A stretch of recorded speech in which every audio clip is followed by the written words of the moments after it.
Hello, I'm Police Commissioner William Dwyer. Welcome to another season of Police Journal. This program will give you an inside look at the Warren Police Department and highlight other issues that impact our community.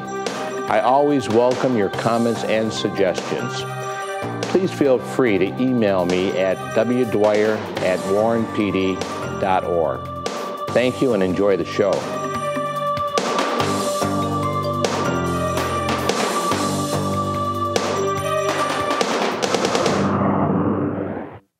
On today's segment of Police Journal, we're going to be talking about the School Resource Officer Program here in Warren, and we're going to talk about how they interact with the over 25,000 students in the Warren District. I think it's a very important program, and I think you'll learn quite a bit about what we're doing in the schools to keep the schools safe. If we look back at the schools perhaps 25 years ago, things have changed in the schools. 25 years ago, we didn't have the problems that we're facing in the schools today. But we're going to have a very frank, honest discussion about what we're doing in the schools to keep the schools safe. And we have two of our school resource officers with us today, starting with Rick Sholz, Police Officer Rick Sholz. Rick, thanks for being on Police Journal today. And Officer Jeff Graus. Jeff, welcome to Police Journal. Thank you. So let's get back to you first, Rick, and talk about, you've been in the program, I believe, ever since the inception of the School Resource Officers Program. That's correct. In 2000, we applied and received a grant through the federal government to supply 5 resource officers into the schools in the city of Warren. And that was on a sinking grant. Now we've been there for 10 years now. Okay. Why don't you talk a little bit about yourself, how long you've been with the department? I understand you are a graduate of the Michigan State University, you have a bachelor's degree, yes. You're married, 2 children? Yes, sir. I've been with Warren Police for 15 years. Again, I've been with the School Resource Officer Program for 10 years. A graduate of Michigan State, and I've been certified through NASRO, which is the National Association for School Resource Officers, the basic program and the advanced program. What's the advanced program about? The basic program kind of gives you the whole synopsis of how a school resource officer, how his job is different than a patrol officer. Even though we're the same, it's just a little different. The advanced classes gets a little more detailed about specific programs you can bring into schools and how to deal with certain situations. Okay. And Jeff, you've been with the department for how many years? It's been 9 years. 9 years. And I've been in the schools for the past 3 years. Okay. Why don't you provide us with a little background on yourself as far as your education, your training, and maybe a little bit about your personal life. Just like Rick here, I went to Michigan State, received my bachelor's. Was hired back in 2000. I've been here going on 10 years, and I was on the road patrol for a while. Then I worked in the community facilitator unit for approximately 7 years before taking this job in the schools. So went to school in the area, grew up in the area, so that's kind of why I wanted to be in this unit. Very good. Now, Rick, what schools have you been at, and where are you assigned currently? I'm currently assigned at Cosno High School with the Carter Middle School as one of my feeder schools, Wilkerson Elementary, Cromie Elementary, and Wild Elementary as my elementary feeder schools. Okay, and Jeff? I'm currently at Warren Mott High School. Before that, I was at Lincoln High School. Some of my schools include Warren Mott, that's where my office is at. I have the community education program at Butcher. I also have Beer Middle School. I have the elementaries of Green Acres, Searsma, and Pearline.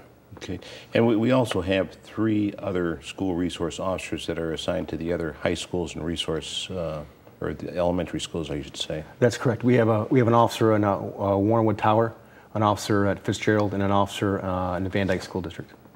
Okay, let me ask you, Rick, first. You've seen a lot in the schools, right? Yes, sir. But what are your basic responsibilities as far as for our viewing audience? The reason why we are in schools is we kind of bridge the gap between law enforcement and school districts and the community. A lot of times it's difficult especially for young kids to approach police officers. And as you can see, we wear, it's called a soft uniform. We don't wear the regular patrol uniform. That's what you wear to schools each day, what you're wearing right now? Yes, sir. We call it a soft uniform. And what that does, the theory is that it makes us more approachable by kids and we're less intimidating because we're not there specifically, we call it a triad concept. We're there for education, for law enforcement and for counseling of students and any kind of questions they may have, and to work with administration directly. Okay. Jeff, what got you into being, or what was your interest as far as becoming a school resource officer? What drew you into this assignment? Obviously, you were selected, you put in for the assignment. Yep, after we put in, obviously there's usually a long list.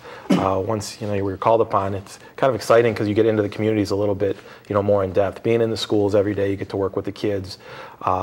Teaching is always something that interests me before police work as it was. So getting back into the schools, my wife is in the school, she's a teacher, so it's something that I've always enjoyed. But working with the kids, seeing them on a day in, day out basis, it's very rewarding to work with them and help them with their problems, whether it be in or out of school, and just see them grow up and graduate high school, and just any assistance you can be to them is very rewarding.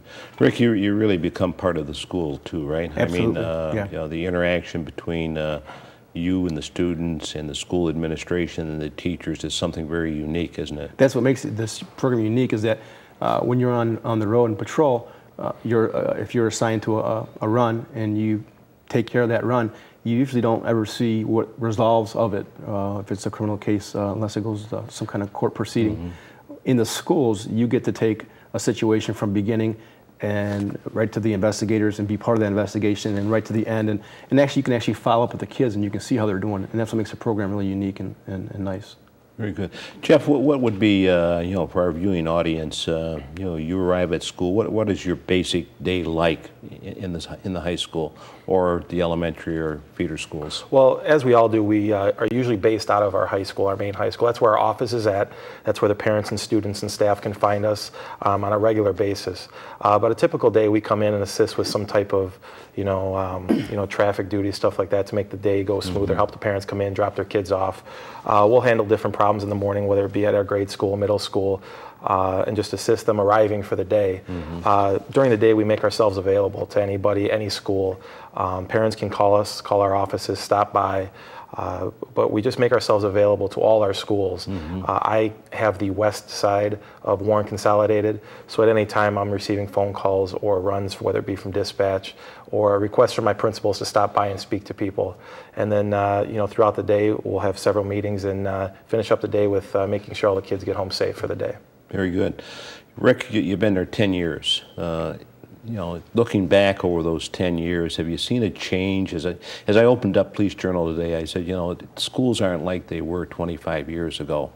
Do you think there's been much of a change in the past 10 years since you've been in the schools when you first went in compared to today? And what have you seen change? Well, what I always, people ask me that question a lot, and what I basically tell them is that really it's if you look at it objectively, it's different kids, same problems. Every time you have a certain situation, when one person leaves a situation, someone's in line to take that spot from somebody else. Definitely, I think with technology, that's been a big factor for us as far as the Facebooks and the internet and the texting and the cell phones. That's brought in a lot of animosity sometimes into the school because it's a disruption, and word gets around real fast. When something goes on in the school now, it's known very fast. What type of things are happening in the schools today that parents should be concerned about, and what you're confronted with on a routine basis? I would say basically, I think the internet again causes a lot of problems because a lot of kids have time with that, and they have cell phones and they text, and a lot of things are done and said without parents knowing what's actually being done and said and on the internets and phones. And if I would encourage parents to keep close check of not that to invade anybody's privacy, but to see what their kids are doing and make sure they know who they're hanging with and where they're going, and just keep a general eye on their kid and being